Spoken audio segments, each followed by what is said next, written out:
You and I, my futon, hold it up and smoke it. Transgression, a progression of a war we ain't asked for. Transgression, a progression of a war we ain't asked for. It's madness, yo. All the things that we could talk about. Call it. But let's talk about these urban circumstances real quick. And basically it's we got this. So Revolution. Winter's frosty hand. Muhammad is the famed name, forever stand.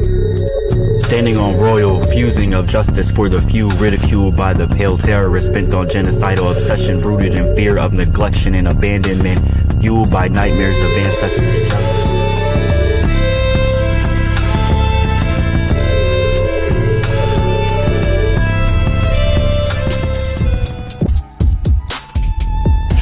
because at the end of the day, I still want to be able to I don't dislike George Washington. The kind of friends I think all friends should be like my friends. My friends are the kind of friends I think everyone needs. My friends see the things at times I don't see. My friends hate the police.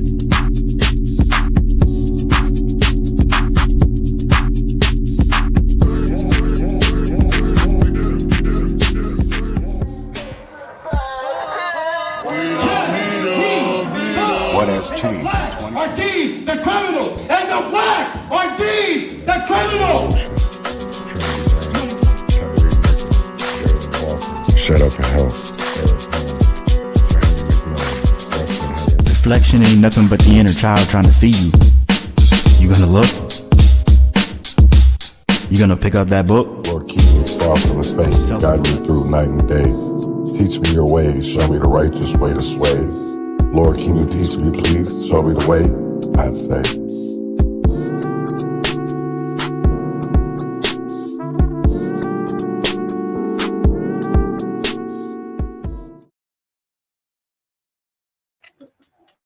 Good morning, good morning, good morning, good morning, good morning. Grand rising, grand rising. What up, Brody? What up, what up, what up? I got a special guest with me today. I got John Tell. And I'm not going to say special guest because he's been on here with me before. I was going to say special guest. Yeah, I'm going to say special because today we get something exciting. And honestly, you know, I kind of figured we would go at this bad cop, good cop kind of, because we both have different life perspectives and we come from different backgrounds and different educations. So I really thought this would be a great conversation because today we are talking about unveiling history from sermons to struggles. And I know people are wondering, what the fuck does that title mean? I'm going to get into that title because I woke up this morning and I got on TikTok and I jumped on this live. And the topic was, can blacks be racist? And they were going into a lot of context, but see, for me, they weren't hitting certain parts. And when people were hitting them parts, they were getting attacked. And the reason why I'm going to say attacked is because when you respond to somebody by name calling and they're not doing that, that's attacking. But it also shows that that person has nothing really.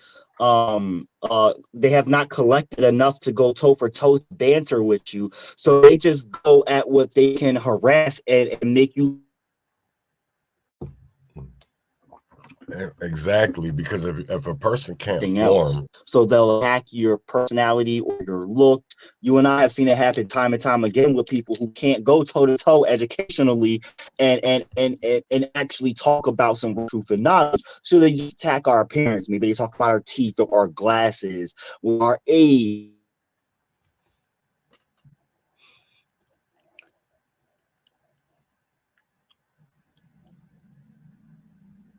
You there? Because you're going in and out.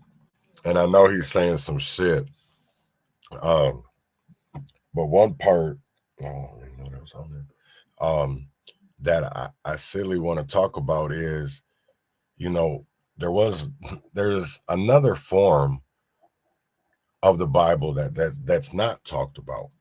And it's the slave Bible, because it wasn't a separate but a modified version of the Bible used by European missionaries in the Caribbean during the 19th century.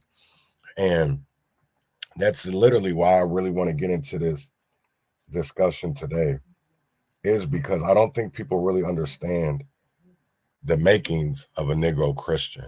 And when we look at the Bible, and if you got to use Google today, please Google. But from my understanding, you know, when we talk about Jesus and where he was born, which, correct me if I'm wrong, but isn't Jerusalem in the Middle East? He was born in Palestine. Thank you. So why do we have pictures of a white man and not somebody that is of that region? I got 3 words, and we don't have to get into it right now. You might know. Council of Nicaea. I've not heard that one. If you know, you know. If you don't, you don't. But real quick, it was basically the meeting that all of Europe had. That's not the full truth, but countries and entities in Europe basically got together with the Pope and said, how do we make Christianity a way to dominate the masses and control them? And how do we propagandize Christianity? They basically literally sat down and had a meeting. You know, the Scramble for Africa, when they all sat down and had a convention to determine how they were going to cut up and carve up Africa for domination. It's exactly what they did with Christianity in a sense.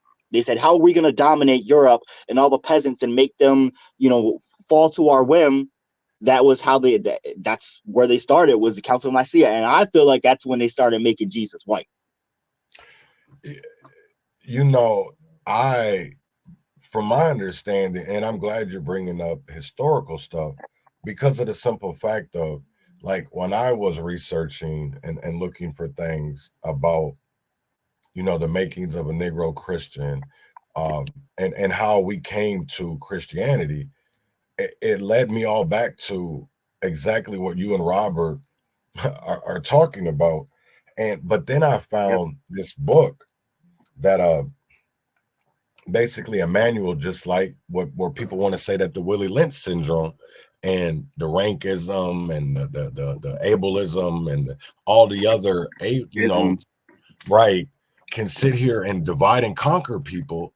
I started to look at, damn, they did the same thing with Christianity, but the only thing of it is people are so indoctrinated and don't want to see the bigger picture.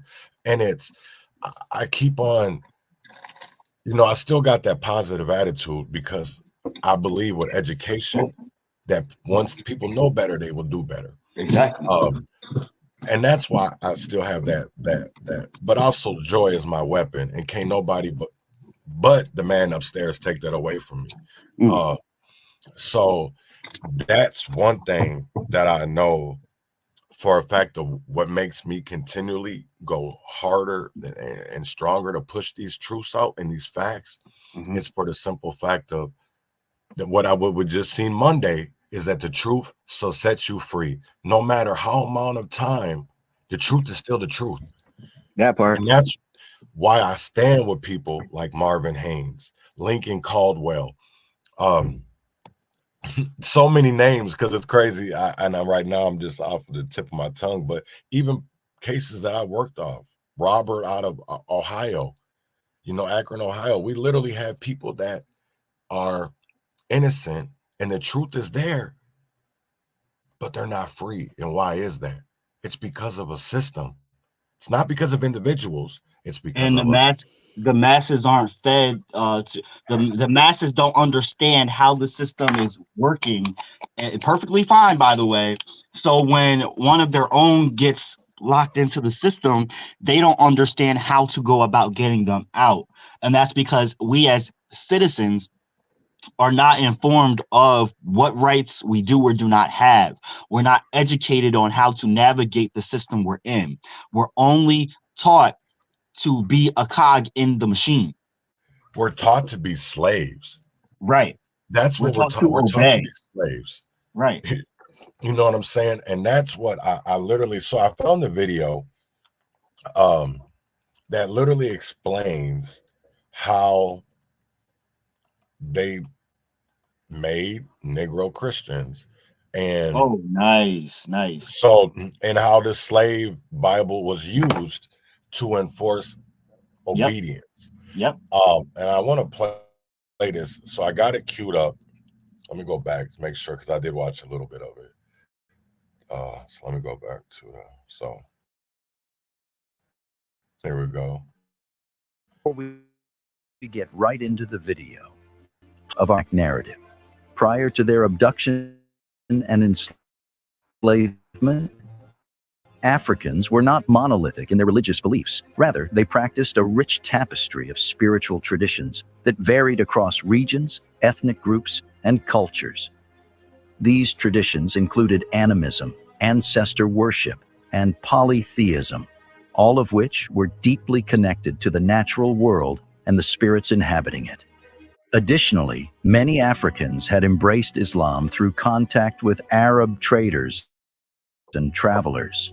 This introduction to Islam resulted in the conversion of various African communities to the faith.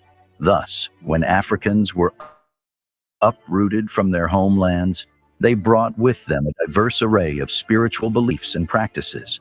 Upon their arrival in the New World, enslaved Africans were confronted with a starkly different religious landscape, one dominated by Christianity. Missionaries and slave owners sought to convert enslaved individuals to Christianity as part of their efforts to assert control and justify the institution of slavery. The promise of salvation, eternal life, and spiritual salvation was used as both a carrot and a stick.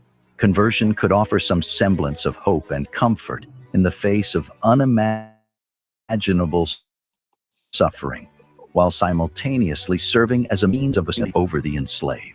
Africans were brought to Christian congregations where they were exposed to the teachings and rituals of the faith. This exposure marked the beginning of a spiritual transformation that would unfold over generations. As African individuals became members of Christian congregations, their traditional religious practices began to merge with elements of Christianity. It was in this context of spiritual upheaval and vulnerability that the Slave Bible emerged. The Slave Bible, produced in the early 19th century, was a carefully edited and censored version of the Bible, with significant portions omitted. While the Bible is traditionally seen as a source of inspiration. Now, I want people to understand. I did. That's why I paused it, because I want people to understand what omittance means. Right. That means that they excluded parts of liberation, empowerment, but they did it with the aim of controlling and subduing us by restricting access to certain Bible teachings. Let me give you a modern day. Let me give you a perfect example of this. This is why I love TikTok, for this little reason, because it was like a 3-minute excerpt from this black woman, right? And she's telling us about how there was a bunch of Christian missionaries from here in the U.S. that heard about these indigenous people in South America, and they were black by all accounts, but they're indigenous. That they were not practicing Christianity, that they are essentially a tribe that keeps to themselves. They don't want contact with people. They just want to be left to the land, and they practice their own spirituality. They pray to gods that were representations of different things in the land, in the earth, and the skies, whatever, you know what I mean? Like what most indigenous people cultures do practice. They were practicing their own versions, right? Here come these white Christian missionaries from the U.S. coming into this country, not by their accord. They just came. Oh, we're going to help these people. Well, who said they need your help? Who said they're in need of help? First of all, but I digress. So they come there and they realize that, these people are practicing spirituality, praying to certain gods or whatever. So they tell them, they try to convert them to Christianity, but it doesn't work because these people's religion or spirituality, they don't heaven and hell and good and bad don't exist. So they had a hard way of getting these people to buy into the Christianity system, right? They couldn't equate things to, they just thought they were fucking crazy because what do you mean people burn in a place for all life? What? Why? And they would try and make, you know how a lot of modern day Christianity is built on guilt, right? And making you feel bad for doing whatever it is. So in this indigenous tribes understanding of the world and language, there is no word for guilt. There is no understanding of guilt. So the Christians had a hard time converting them. What did they do? They went and redid the whole Bible to fit this tribe's lifestyle so that they could subjugate them any way they could. And guess what? It worked. And so this whole tribe and culture ended up becoming Christian. And guess when this was? The 1970s. Right. This still happens today, y'all. There are still Christians, missionary groups from America, the United States today that go to places in Africa and Indonesia and South America and still are trying to convert any kind of people they can, really just to subjugate them and to fuck up their heads. It really isn't any other purpose in that. They're not trying to get them to see the way or to be better people. If anything, they're just trying to control more people. So that was more so the point of my story, is that this is still happening today, and it doesn't take much to get people to be subjugated to this. It really doesn't. Right. No, definitely agree there. And I agree with that statement, Robert. Liberation, and moral guidance. This manipulated version sought to erase passages that might challenge the status quo or inspire thoughts of rebellion and emancipation. Today, there are only 3 known copies of the Slave Bible in existence. One copy belongs to Fisk University, and the other 2 are located in the United Kingdom. The original Slave Bible was published by Law and Gilbert Publishing House in London, and the copy belonging to Fisk University was published the following year. It was published on behalf of the Society for the Conversion of Negro Slaves to educate enslaved Africans and preserve the system of slavery. Oh, they would. You die, you go to another life. Maybe heaven. These are powerful words. The first Slave Bible was published in 1807, 3 years after the Haitian Revolution ended. That revolution was the only slave revolt in history in which enslaved people successfully drove out their European oppressors to form a new nation. And it increased American Hamas. And European paranoia that the people they oppressed would one day rise up against them. The Haitian Revolution could have been a motivation for publishing a Bible without the part where Moses tells the Pharaoh to let my people go. Oh. Missionaries and planters may have thought that Christianity, at least certain parts. Wait, what did he say? So they're referred to the part of the Old Testament where Moses, who led his people from slavery, from enslavement, to let his people go. So slaves in the transatlantic slave trade, right? In America, in the Americas, in Haiti, saw that and were inspired by it. So these white Christians said, okay, we've got to omit that too, because we can't have them rising up against us. The whole point of us having this is to indoctrinate them. Remember the Willie Lynch letter? It's another it's another leg of that if we want to go there. You know what I mean? Yeah. I've always compared the makings of a Negro Christian and the Willie Lynch letter as one as the same, because it's it's part of the same madness. Yeah, right, because it was simply something that was to indoctrinate and to program people for years upon years upon years. And when you have, this is why I say it's chess not checkers, because in checkers everybody's the same, everybody moves the same, right? But in chess, every player It on the starts board off has a and different it starts position. off in equal, right? Right. You know what I'm saying? So that's why I've always looked at the players on the board and attacked, and not going to say attack, but exposed. And think about it this way, bro. People. Everybody knows how to play checkers. Not everybody knows how to play chess. Right. Right. Because everybody don't have patience. And chess is a patience man's game. It's checkers or chess is a marathon. Right. It can be a marathon because chess can be an everlasting game, especially if it's two intellectual people going head to head. Right. But in checkers, you can easily, depending on how you play, can be over quick in an instant, right?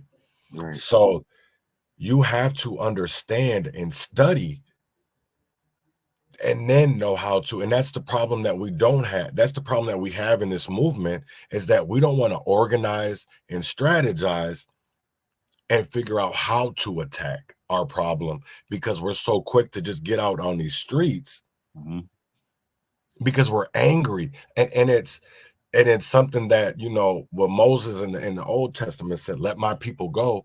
Think about Malcolm X. We didn't land on Plymouth Rock. Plymouth Rock landed on us. That part.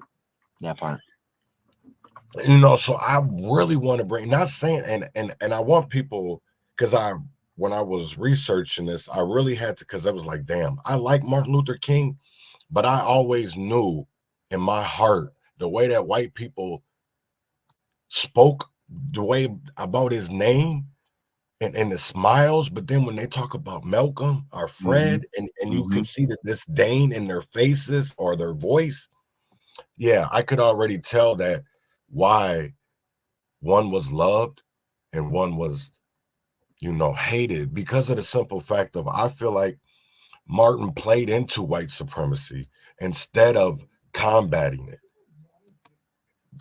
I disagree, only because that is what we're fed today. As far as being educated on Martin, that is what we're fed, because they need a good guy and they need a bad guy for their picture to work, right? But I don't think Martin was as good as they like to paint him to be. And his rhetoric and his thought process evolved over time. Once he got to a point where he became dangerous for them, that was why they assassinated him. He wanted to unite all classes. He started seeing beyond racism and started looking at the structure of America's system. And when he started attacking the system, when too many white people started supporting Martin, that's when they had to get rid of him.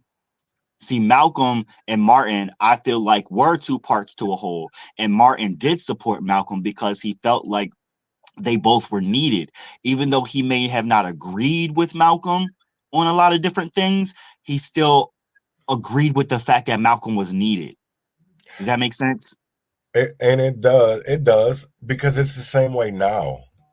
Yeah. You know, just like how I honestly feel like without BLM, I couldn't get a lot of stuff done. Right. There you go. Exactly. You know what I'm exactly. saying? So, it's just that with the people that they have in power, BLM, is the reason why we don't get progress. It's like why I say it all the time. Martin Luther King Jr. was a socialist, and people don't want to talk about that. The white people don't want to talk about that. They want to talk about the I Had a Dream speech, but only want to pull out like 3 lines from that speech. And conservatives too. And again, Democrats too. That he didn't write. That part. A speech he didn't write. It goes deeper. People just want to pull out a couple lines for nostalgia and hone in on that for a kumbaya-listic type of mentality, and not even thinking about all of what it took to even have those 3 lines, not even to mention that those 3 lines are not the best parts of that speech, not to mention the fact that what he was actually doing at that moment. There were a lot of white people that were starting to support him, but again, he was still a public enemy as well. Oh, definitely. You know, we're thinking about this today like it was like 100 years ago, first of all, and second of all, 100 years ain't even that long ago either. That long ago, right. Right. but we look at it as like he was some mystical creature. Like America likes to paint MLK like Santa Claus and Leprechaun. You feel me? Like it's some mystical creature that we learn about every year that brought about freedom and equality for all people. How? First of all, it was one man that spread a gospel that was a very needed gospel, but it wasn't the full gospel. And y'all and we cherry picked pieces of it to try and paint the narrative that we now use to indoctrinate people into this capitalistic system that we are in today, to make people think that they're on the same playing field when they go to get a motherfucking job. But see, but that's, you know, what's crazy is we're going to literally get into that later, a little bit later after because I just want to finish up. I think there's like 4 minutes left of this.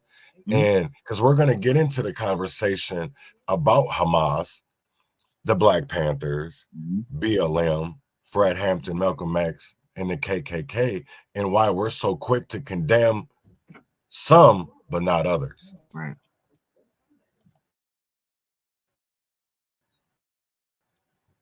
Of it would protect against revolutions, slave people to their masters.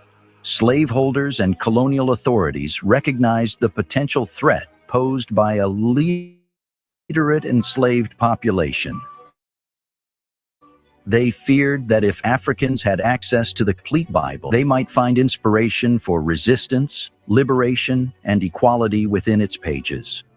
To ensure this doesn't happen, certain passages within the context of the slave Bible were meticulously selected to promote the idea of submission and obedience among the enslaved population. These passages were wielded as powerful tools to reinforce the notion that servitude was not only a worldly duty, but also a divine mandate. One of such was the curse of Ham in the book of Genesis, in the words of the King James Bible, which was the version then current. These were, first, Genesis 9:18-27. And the sons of Noah that went forth from the ark were Shem, Ham, and Japheth. And Ham is the father of Canaan. These are the three sons of Noah, and of them was the whole world overspread. And Noah began to be an husbandman, and he planted a vineyard, and he drank of the wine, and was drunken, and he was uncovered within his tent. And Ham, the father of Canaan, saw the nakedness of his father, and told his two brethren without.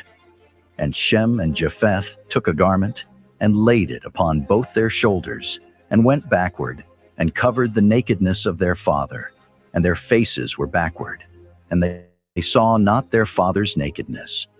And Noah awoke from his wine, and knew what his younger son had done unto him. And he said, Cursed be Canaan, a servant of servants shall he be unto his brethren. And he said, Blessed be the Lord God of Shem, and Canaan shall be his servant. God shall enlarge Japheth, and he shall dwell in the tents of Shem, and Canaan shall be his servant. And Noah lived after the flood 350 years.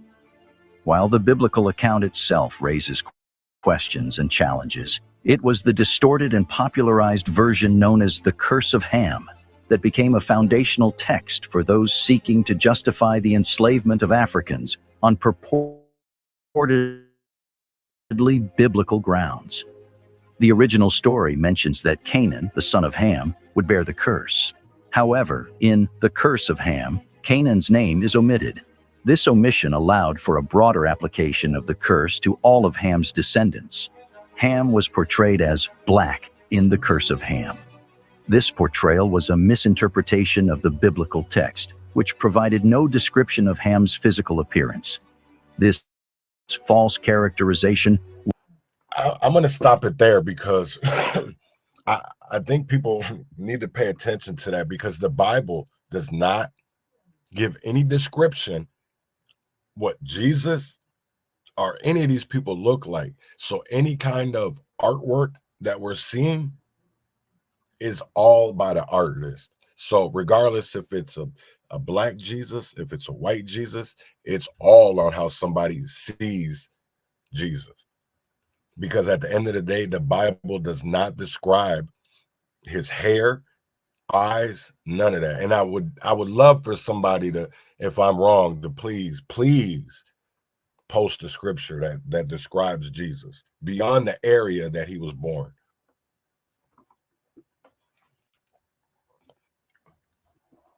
Right. It's the same thing with black. I never heard of this before Because until I came to Lancaster County and started talking to people, like white people, that told me that they were taught that like black people were basically born sinners because they're black, and that they have this mark on it. And it's similar to the story that you just put up. That's what they were taught. And I'm like, what the fuck? And I know black people that were raised in this and that were taught that too. And I'm just like, yo, like this is, but it's true. But it's just like how what's across the board right now, because blacks began our journeys in America not as slaves, but as master. And I don't think people fully comprehend that, because we were definitely here before Mr. Christopher Columbus, who brought genocide to America. Yep. So if we were here centuries before Christopher Columbus. Right. So, and it's the same thing with just even being black, because you look up the definition of black, it's not pretty. You know what I'm saying? And it's like, I don't even know if I want to even be considered that anymore, because when you look at the definition, because and then you look at the definition of white, we also got to think about the fact that the things that you're looking at to gain is ran and made by white people, so they have also curated how things are interpreted as well, and you've got to challenge that. So fuck that shit. It may say that does not completely make it true.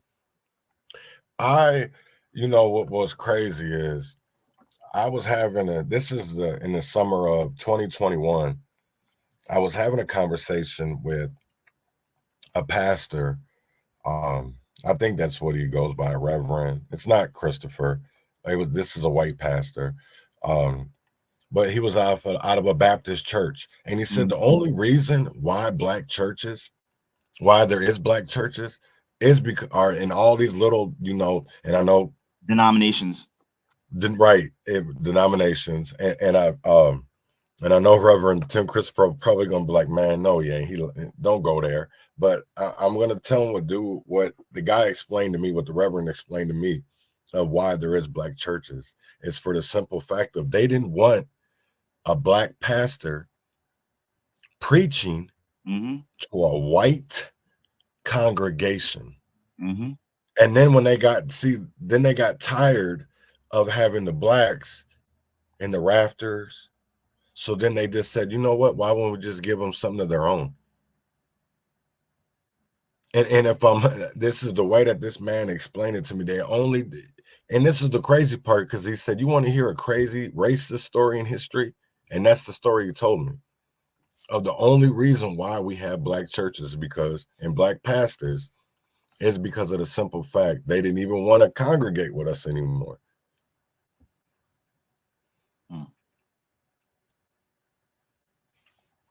It's crazy how, and it bugs me, because we literally in public education don't even teach real history. You know what I'm saying? And it frustrates me, because the minute you start talking about real history, they want to call you a conspiracy theorist. They want to call you this. They want to call you that. And I'm not even talking about some shit that. Or they'll just say the stupidest shit like, where'd you hear that from? Where'd you get that information? Where'd you get your information? And it's crazy, because I'll tell you right now, one of the most smartest people that I've learned a lot from when it comes to our government and it is Robert right now, Robert Johnson. Man is a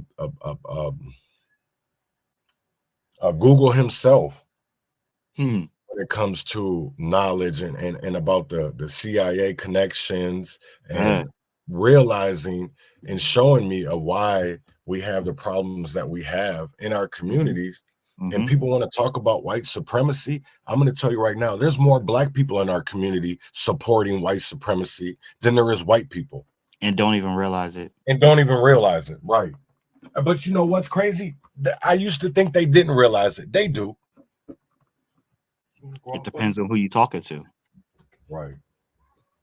Well, when it comes to these pastors or these community activists or even these politicians, they'll tell you, no, we don't fight for white supremacy. No, we don't. How don't you? Right. We've had a black president. We've had a black president. We can't even get the KKK on the terrorist list, but yet they put Nelson Mandela. Fuck out of here, man. It don't even make no sense to me no more. That's what I literally mean this. And any politician, black politician, I don't care what you're, a Republican or Democrat, you support white supremacy more than them motherfuckers do. Mm-hmm.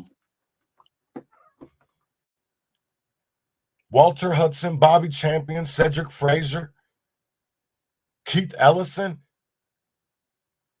they support more. Keith Ellison has done his own people in. So I don't even want to hear about these Democrats or even these Republicans that they want to be out here doing the right thing, because if they wanted to do the right thing, Marvin Haynes would have never went to jail. Dante Wright wouldn't be dead. Mm-hmm. We wouldn't be out here screaming Tamir Rice's name still. Emmett Till would have got justice. I don't want to hear about, and especially when it comes to these fucking police. Oh, there's good cops out there. No, the fuck there ain't. Because any story I see about a good cop doing anything, they're no longer on the force. They're fired. But we can't even get cops that get out here and beat people's ass get fired. But yet, you snitch, you get stitches, and you get fired. Make it make sense to me.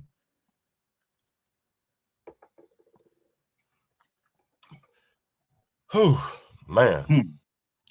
Yeah, I knew he was going to go in because he knows a lot. Yeah, see, and I'm going to have to get Robert on because he really goes back into, when we talk about, the things that we see with like the show Snowfall of our government working with gangs for wars in other countries, how our government, the FBI or the CIA, the DEA, the ATF, literally bring in guns to our communities, and how they take over, our communities through our community leaders, because we have people that say they're for us, but they ain't for us because they steadily work with other people. Yeah, see, there he goes. If people don't know who Andrew Luger is, that is our attorney general for the U.S. government, our U.S. attorney, Luger, who is Jewish. And it goes to the same synagogue as our fucking mayor in Minneapolis, Mayor Frey. But these people don't care about us. It's all about a paycheck to them. It's all about dollars. Because I'll tell you right now, ain't nobody talking about how they're redlining North Minneapolis right now. And they're about to get rid of one of the most historic North Side neighborhoods, all for a fucking train. All for a train. It's sick to me. Yeah, so I'd love to hear an article about that, bro, from you. What? The history behind the neighborhood, one. The neighborhood. Two, what's currently happening, because I don't know anything about this, and this is real life history that we're witnessing. I'd love to get a story on that. And three, what can be done, what should be done, where things could be going, where they need to go, your opinions on it. Yeah. Thank you for saying this, Robert John. I don't mean to cut you off, my brother, but damn, thank you, Robert. Because if any city has a 2040 plan, please believe home ownership is going out the fucking window if you live in a metro area, because you're going to become a fucking renter. Talk about it. You're going to become a renter. Look at them 2040 plans, man. Can we talk about this for a second? So think about, all right, so 2024, the plan that these evangelical Christians fascist people have for America and what they want, if they get that and they enact this huge domination, that's something that's going to be a part of it, is that anyone that lives in urban areas are essentially going to be renters to the system and be ran by probably people that own huge swaths of land already. Right. You get where I'm going with it? So we really have to be fine-tuned day by day to what's taking place, because things are happening so fast and people are just working but not really thinking about what's happening around them. Pay attention. Oh damn, my bad, bro.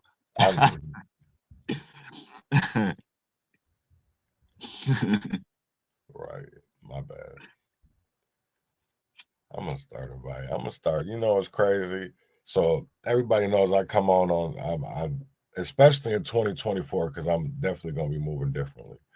But no, just not to get off track. But yeah, and it's crazy because people don't even read that type of shit. And that's the sickest part for me, is because we're so undereducated that we definitely don't read. We don't do none of that. We don't want to know what's going on. That's why people rather sit and watch Netflix and watch TikTok all day to get their mind away from reality, and don't want to educate themselves, because reality, the truth is going to scare them. It's going to scare them. Yes, agreed. The system is smart. It is smart. And the system is designed to take care of itself, to protect itself. Why do you think they gave up Derek Chauvin like that? Especially off of some all the other cases they could have got him off of, put him in prison. They wanted to start a revolution off of, we don't know if that need killed that man or not. Got more questions than I got answers. So what else we talking about today? Where are we going with this conversation? So we're going to talk about why the KKK was never labeled a terrorist group in America, but yet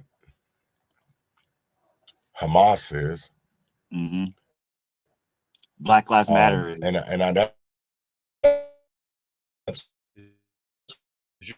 what I want to do. Next question from Twitter user Gracie, who asks, why hasn't the KKK been declared a terrorist group or put on the terrorist watch list? Well, it's simple. Most of these people have far-right views. They vote Republican, and they're domestic. We don't want to label any group within the United States as a domestic terrorist, because then that scares the population into thinking, oh my God, they could be in our backyard. No, we in the United States, we prefer abstract enemies. We prefer to be afraid of concepts and ideas like Al-Qaeda. They were an organization, and yes, bin Laden was the face that we were afraid of, but we didn't know exactly what Al-Qaeda really was or where they could be. That created fear, and that fear was used to aid the Republicans. They're doing the exact same thing with ISIS. So the reason we're not going after the KKK in the same way is because we know who they are. We could go online. We see them posting on their forums, and we could round them up, no problem, and throw them in jail. But you can't throw somebody in jail just for a belief. There has to be violence, and it has to be enough of it to be called terrorism. They absolutely are, but it. So, what are your thoughts? Well, my thoughts aren't specifically on the video. They're more to Robert's comments, because that really stuck out to me. And it's something that I've thought but never formed the right words as to the way that he puts it, and I really find it very very deep, very poetic, but very simple and to the point, and explains so much. So every 20 to 30 years, oh my bad, every 20 to 30 years, they have to burn down a community and buy up the property for pennies on the dollar and blame the community. And it's so true. Think about where we've gotten the past 70, 80 years. Right. Hell, you can take it back to the 1920s. We could take it back to Black Wall Street and Greenwood. You know, so this has been something that's been going on in multiple iterations. It just grows, and so like that's really got me thinking. In relation to the KKK and the terrorist groups, that's definitely spot on. Right. If you look at back when Ferguson took place and a lot of Black people started educating themselves on everything that's going on, Right. That's when the government or the CIA or whoever, I think it was the CIA, decided to label us the Black extremist American is a terrorist or whatever the hell they were saying. That's what it definitely makes me think of. The fact that the KKK is not on the terrorist list says to me that the KKK says to me that the KKK and the CIA are one and the same. Same, right? And that is to be evident because of look who they have assassinated and all the correlations between them. I'm talking about everything from MJ to MLK to Malcolm X to JFK, you know, and the correlations between all of them. Hell, we could talk about Tupac. And then we got to think about who bought the cocaine, the guns, who allows it. Mm-hmm. And then what's crazy is when it is, you know, the white people get mad about it in the community, who goes to jail for it? Mm-hmm. Who goes to jail for it? Because the government doesn't get blamed for it. Because even though niggas don't own no ports or boats, we still get blamed for it. Matt brings up a good point too. All right. Oh yeah, they been having us in survival mode. Squid Games, whatever the hell that is on Netflix. That was the word, yes. Black identity extremists. Right. They did it with the whites in the 90s. Bruce Hoffman is the guy who decides he's a staunch Zionist. His opposition to Mark Sageman is also Jewish, who says extremism is based on treatment. Right. Preach.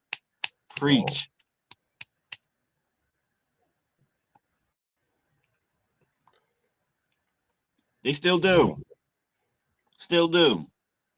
Yeah, they still are. What do you mean? They just don't call them the KKK no more. They call them 3%ers or Republicans. We don't. Yeah, they call them Republicans. We don't even have to say that. We just say it's the government. Right, because it is the government. Right. America and white supremacy are synonymous. Are hand in hand. Right. And that's why when you think of a racist, you think of the American flag, right? Right. You know, unfortunately, I don't know. I'll put it like this. You know, people ask, because people always ask, well, what do we need to do? How do we change this?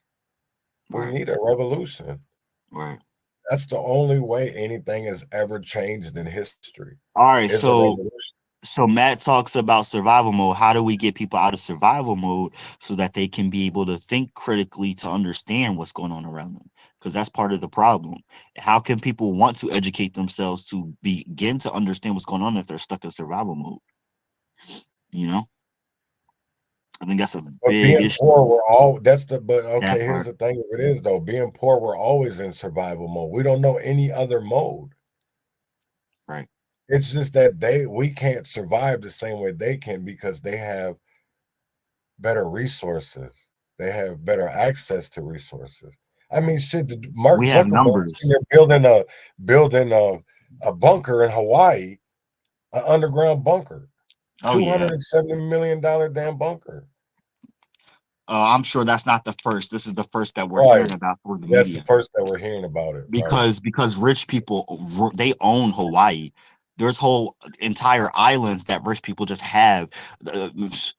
Actual native Hawaiians really only have about like 1% of the fucking land. I'm exaggerating, but it's very small. Like that, Hawaii is a corporation just like the rest of this fucking country is. It's sad. I know I'm going off on a tangent rant about something else, but still, it still goes with what we're saying.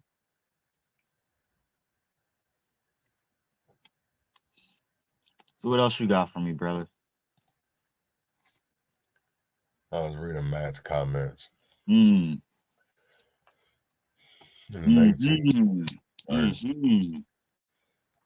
Right.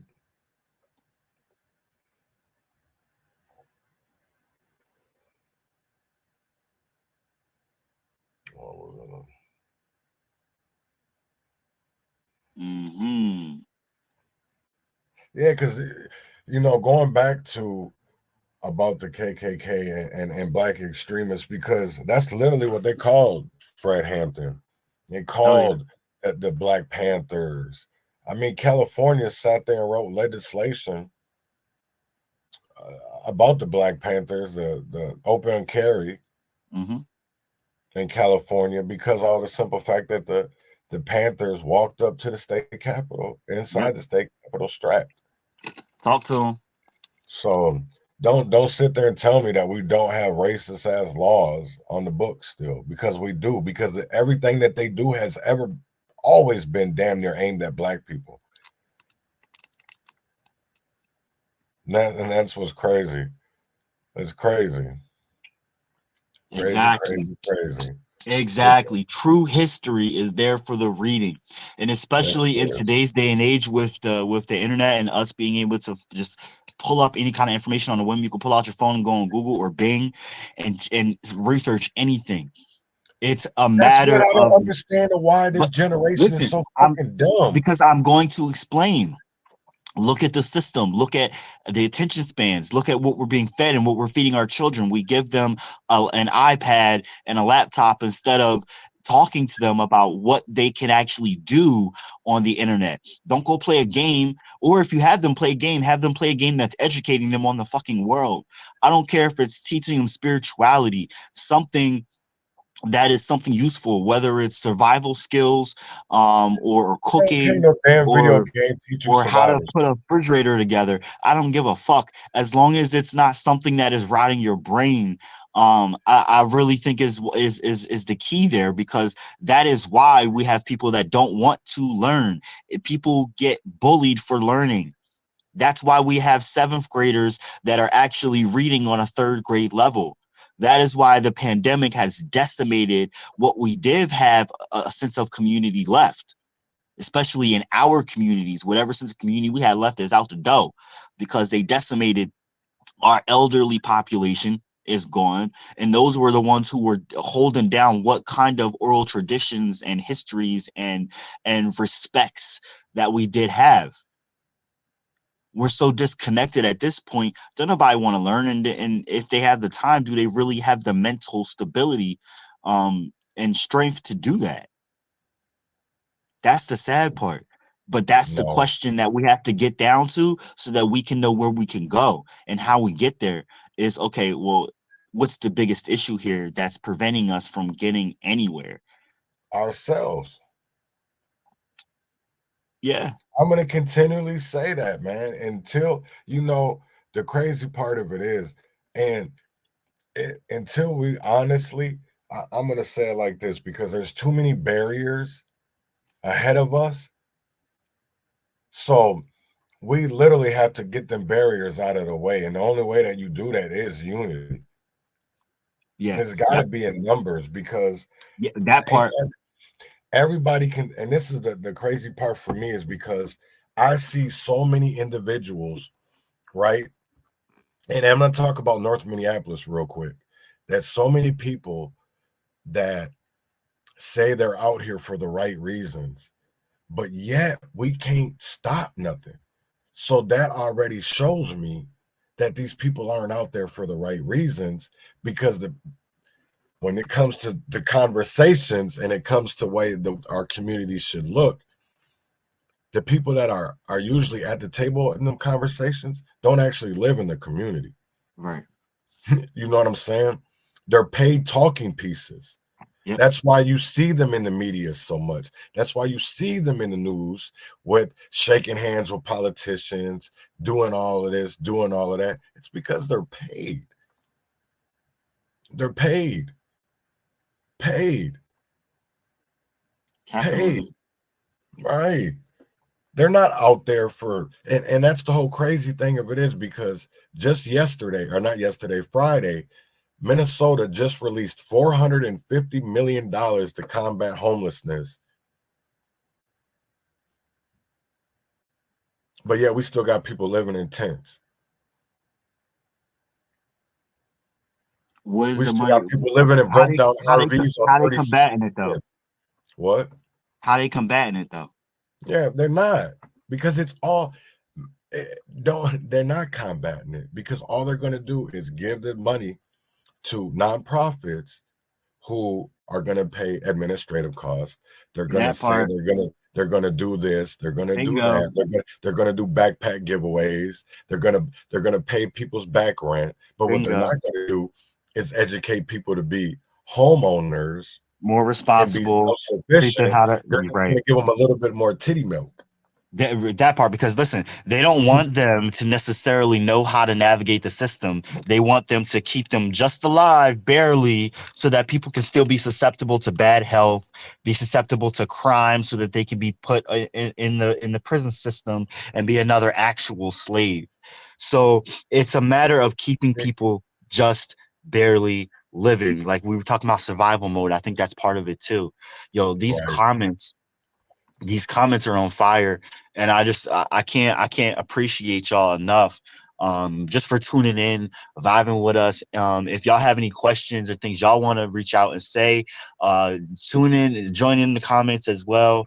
Hold on. Whether you're on, I'm so glad you said that, Robert, because I'm so glad you said that, because if Meek Mill is not in fucking bed with the prison system, or even Jay-Z, you guys are fucking idiots. And I mean that, because anybody that wants to put these niggas on a pedestal,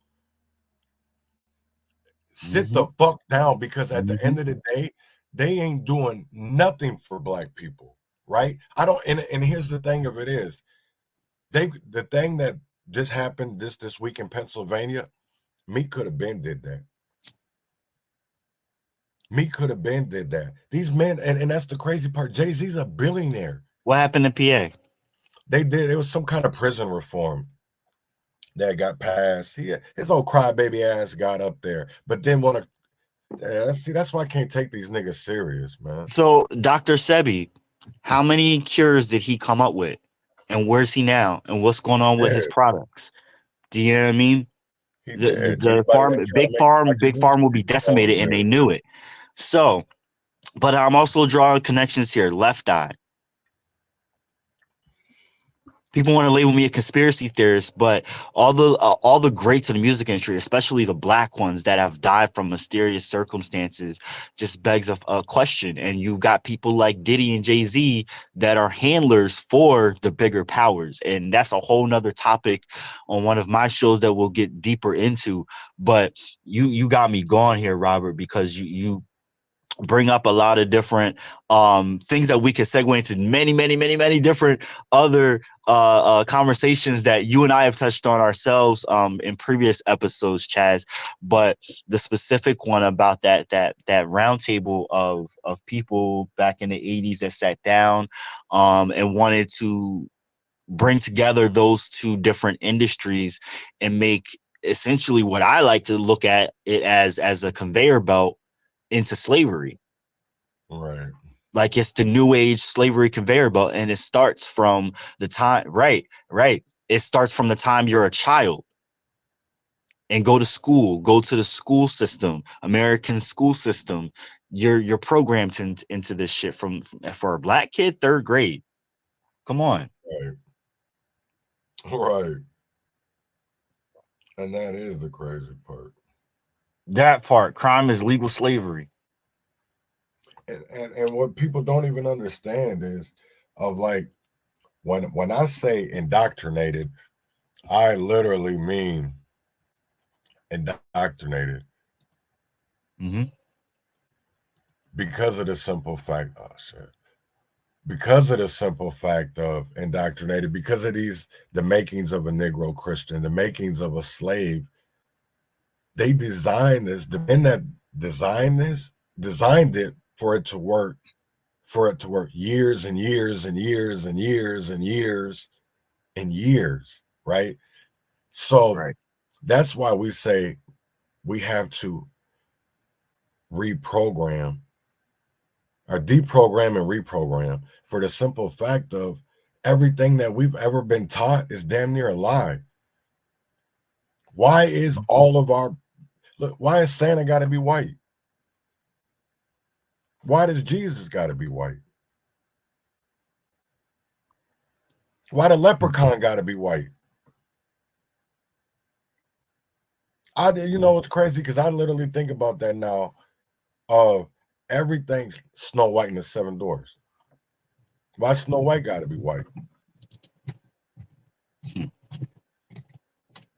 know what I'm saying? No, I'm literally you know what I'm saying? Even basketball, football, baseball, how long it took for African Americans, black people to even get in them sports. Anything that we've ever wanted to do, man, that's what's crazy, because it's crazy how it's 2023 and we still having first black senators, black city council members, black governors. Shit, Minnesota ain't even had a black governor yet. That's crazy. Well, I don't think Pennsylvania has either. No, nope. You know what I'm saying? And then what's crazy is how many people have had a black male teacher. I never had a black male teacher. Yeah, you know what I'm saying? But then they want to do all this legislation about hiring people of color, but yeah, I don't see no people of color in the schools. I see more white women.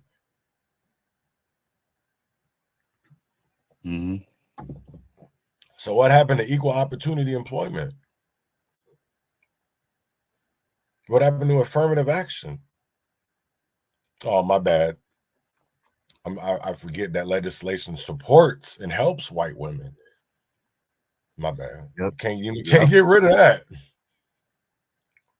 Can't get rid of that. The system is working as designed. Wake up, kids, to the fact that they are a commodity. The system wants to use them. It's up to them to determine their own future. What are you most afraid of? America wanted black folks to be their slave capital during its founding. When the people fought back and against that, they thought the next best thing would be to force that ideology on income level. And I get what you're saying. I feel like because our ancestors started this system, right? We were the wheels that got this system churning. We still are a part of keeping it going, whether we want to be or not.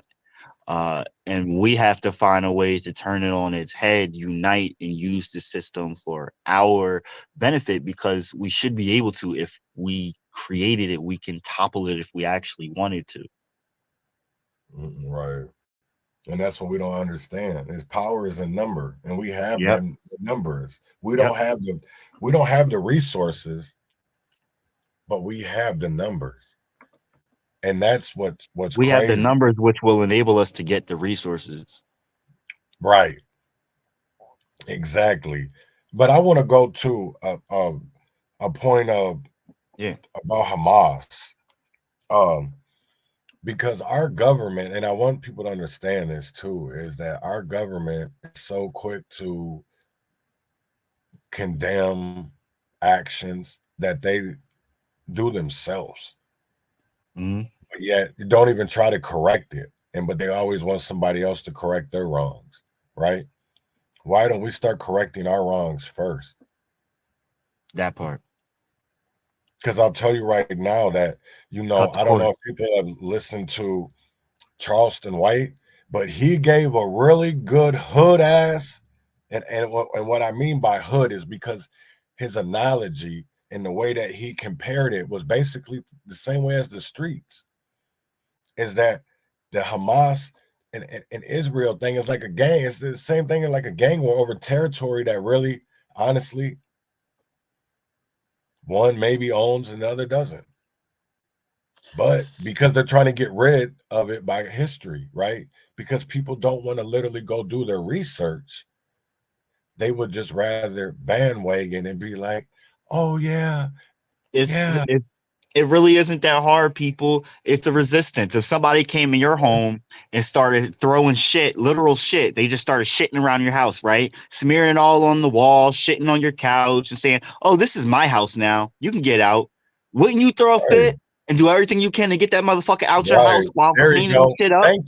Thank you, Robert. Because in Minneapolis, we literally have a bunch of CIA handlers. We have a ton of them. And it's all on paper. All on paper. Talk about it. But yet these people are too goofy to even understand that, man. And that's what's crazy to me, is that's why I literally stopped fucking with a lot of people, because at the end of the day, when you sit there and you show people on paper and they still fuck with these people, that just shows me you never was about change either. You don't want change. You definitely don't. And that's why I say January 1st, you're gonna see a different Chaz, because I'm not gonna sit here and mess with people and work with people that are afraid to call out the actual problems. Because I'll tell you right now, until we get them actual problems out of the way, we're never gonna get change. Because these people like Sabari, it's crazy how all this shit is on paper. McAfee. And it's sick to me that we have people that literally would preferably look the other way than to stand up and do what's right. No. Same with these pastors, especially Shiloh Temple. And you're right, Northfield, right. Don't nobody want to talk about that in Minnesota. Don't nobody want to talk about that. Because the man that they seen it talking about was some kind of comedian that was kidnapped in Colombia, had CIA connections up there, yin yang. Up the yin yang. That's what trips me out, man, is these people are so blind. Because I'll tell you right now that I can literally show y'all on paper how the George Floyd killing has something to do with Palestine, Israel. And people are like, no, it doesn't. Okay, I can show you on paper. And then you tell me if 2 + 2 = 4.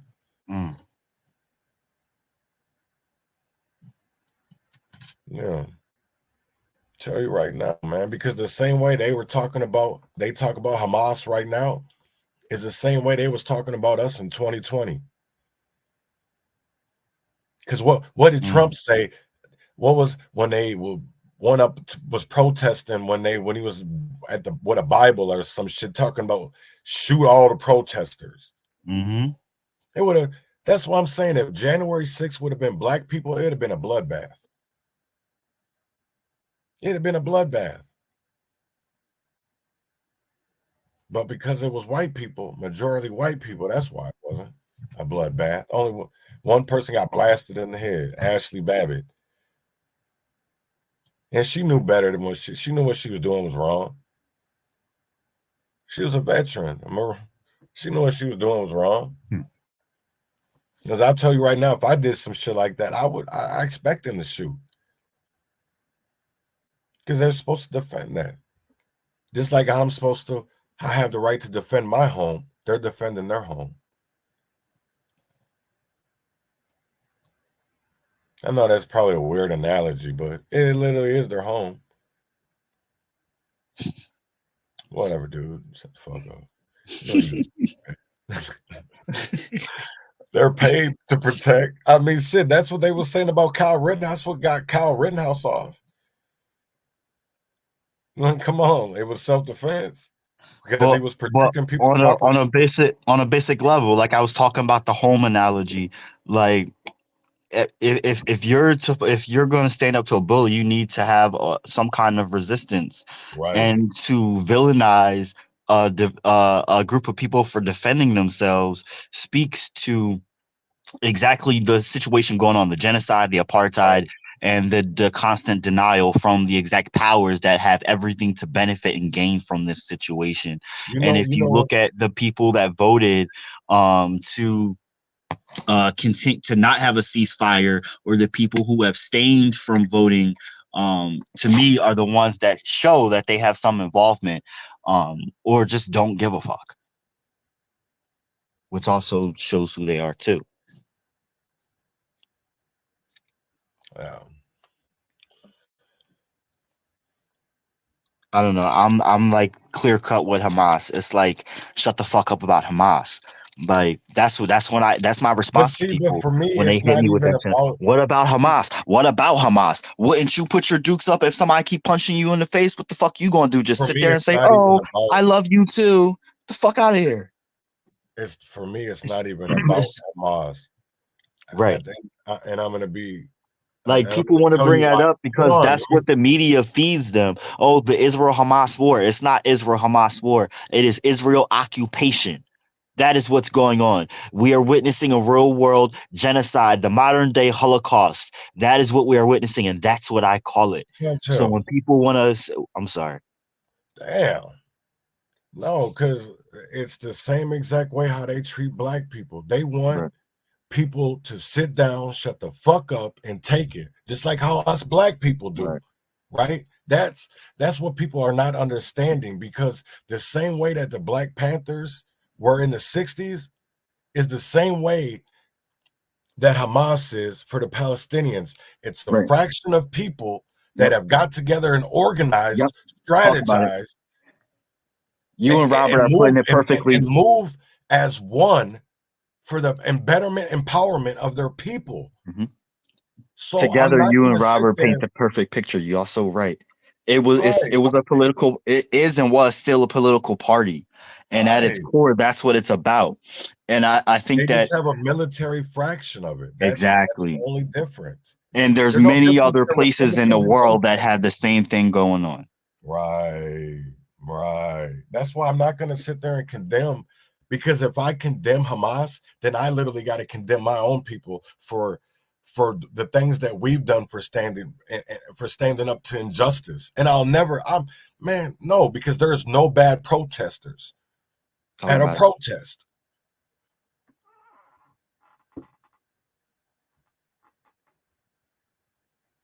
So motherfuckers don't want to condemn these bogus ass police officers. Shit, motherfuckers don't even want to condemn the white man getting fucked in the ass and then the state senate hearing room. That part. Fuck you mean? Shit. Fuck you what mean? What the hell was that shit? That weird ass shit. I ain't even gonna call it weird, but this because people do what they do. But damn, like that's supposed to be some place that we're supposed to get. It's man, I don't. Yeah, that shit, man. God damn, that's some Jeffrey Epstein type shit. The hell, and then the man put it all over Instagram, talking about just got a German sausage, and I'm just like, you got to be kidding me. And then the dude is literally a Republican. I mean, not a Democratic aide for Cardin out of Maryland, I think, or something. It's like, is that what y'all be doing up in there, man? Where's security? Like, what the fuck is going on? The man got his ASS just all over, and then they filmed it. That's what's crazy. They filmed it. So where's the cameras from our security cameras, our government security cameras at? Because I know there's some in it, so y'all was just getting a free show. Didn't do that. I'll just let them finish. Like, hold on, come back in 15 minutes. Get the hell up out of here. Shit crazy. Crazy, man. That's insane, dog. For real. I just don't get it. I don't either. Actually, you know what? I do get it. This is our society now. Right. Like, I know Rome wasn't built in a day and Rome lasted a lot longer, but this is the fall of Rome. Right. Motherfuckers. It's the fall of America as we know it. Just like how Alpha News got that documentary, The Fall of Minneapolis. It really is the fall of Minneapolis, and people don't even realize it because they would prefer to live in their little their fairy tale. Oh, we'll be okay. The government got us. Mm-hmm. They got us. They gave us COVID. They gave us COVID money. But why do people that just coming over here get $9,000 on debit cards? I never got a $9,000 debit card from the government. Shit, not at one time. Talk about it. I mean, y'all did give us the Obama phones. Y'all gave us Obamacare. But I mean, we ain't getting no $9,000 Visa cards for a whole year, every month. Right. Crazy. But Grand Rising. Grand Rising. So I'm gonna get off here, man. Gotta get ready for work. What? Yeah, I got a job because I can't. Off to the plantation you go. Yeah, because I gotta have some type of way to take care of the community and to do the things that I'm able to do. Because definitely ain't about to get on my knees and I take it up the ass from these motherfuckers. Nah. Nope. Definitely not about to bag none of these goddamn politicians no more. They don't want to do the right thing anyways. And then when it comes to these so-called community leaders, when it comes to these so-called talking about, oh, you my brother. No, it don't work like that. All that shit's a game to them. But I want to thank everybody for logging on, tuning in. Great conversation. Great conversation today. Great interactions. Right. Nah, we from here. They don't give a fuck about us. They don't really. You heard Mike? They don't really care about us. Facts. He was trying to tell us. He was. We didn't want to listen. Now we out here listening to Sexy Red. Come on, fuck my baby daddy. Fuck my baby daddy. That's really a song? Yes. Oh my God. Yeah. Oh my God. Fuck nigga free. Oh, that's what our kids are listening to, man. And then it's crazy how this shit is crazy. Wow. I don't even get the same thrill out of music no more. I had to take a lot of people off of my listening because the way they talking about putting their thumb in booties and all of that, man. Come on, like, damn, what happened to the days of like, yeah, god damn, that's crazy. Lyrical acrobatics, I'm saying. Right. Like they just man. Like some of that shit y'all could have just kept.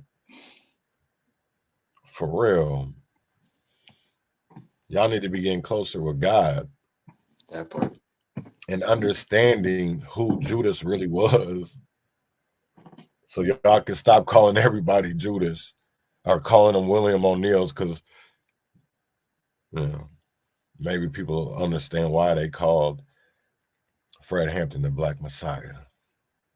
Because he had that capability to lead.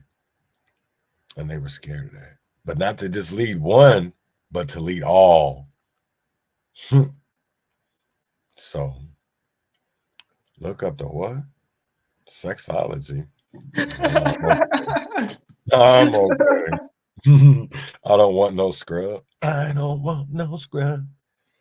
Yeah, but they were sitting there telling how I took the scrub song was literally like they didn't want no bummy ass dude living at their mama crib But at the end of the day, that was lyrical acrobatics right there. It was it was art. It was a theme behind it You know what I mean? Even the raunchiest songs in the 90s, I'm sorry, but it was art. Right. There was thought put behind it. The words were literal lyrical acrobatics. Today, nah, it ain't the same. It's mumble rap. Come on. Right. It ain't the same. It ain't the same. It's Scooby Dooby Doo, Ready Tooty Too. Oh God, seriously? Gucci, especially when some of the top songs be like Gucci, Gucci, Gucci. What's that Tatiana song? Bust it down, Tatiana. Bust it down, Tatiana. Oh Lord. That should be crazy. See, this is why we have artists like Circumstantial Saint, Divine Marie, the Urban Conservative, Mansa Abuchi, Trip Young. Yeah, like good artists that feed you. Like a virgin. Like a virgin. I mean, first time. I can't stand that song, but even that had some substance to it. No, I can't get that. I don't want no scrub. Oh God. It's just all right now. All right, man. So oh really? We're gonna be back tomorrow. Not sure on the time yet. I'll put the time out sometime today, but I will definitely be back tomorrow for another episode of the Urban Conservative. So until then, win or fail, freedom or jail, heaven or hell, wish us well. Y'all have a great Sunday. Be well. Every day, fighting for my life.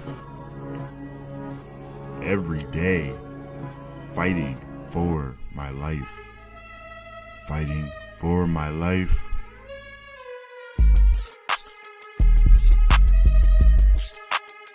Fighting for my bread. Grew from the seed you thought was rot. I think not. Fire bred desire to rise above denial. To rise from former ashes to face new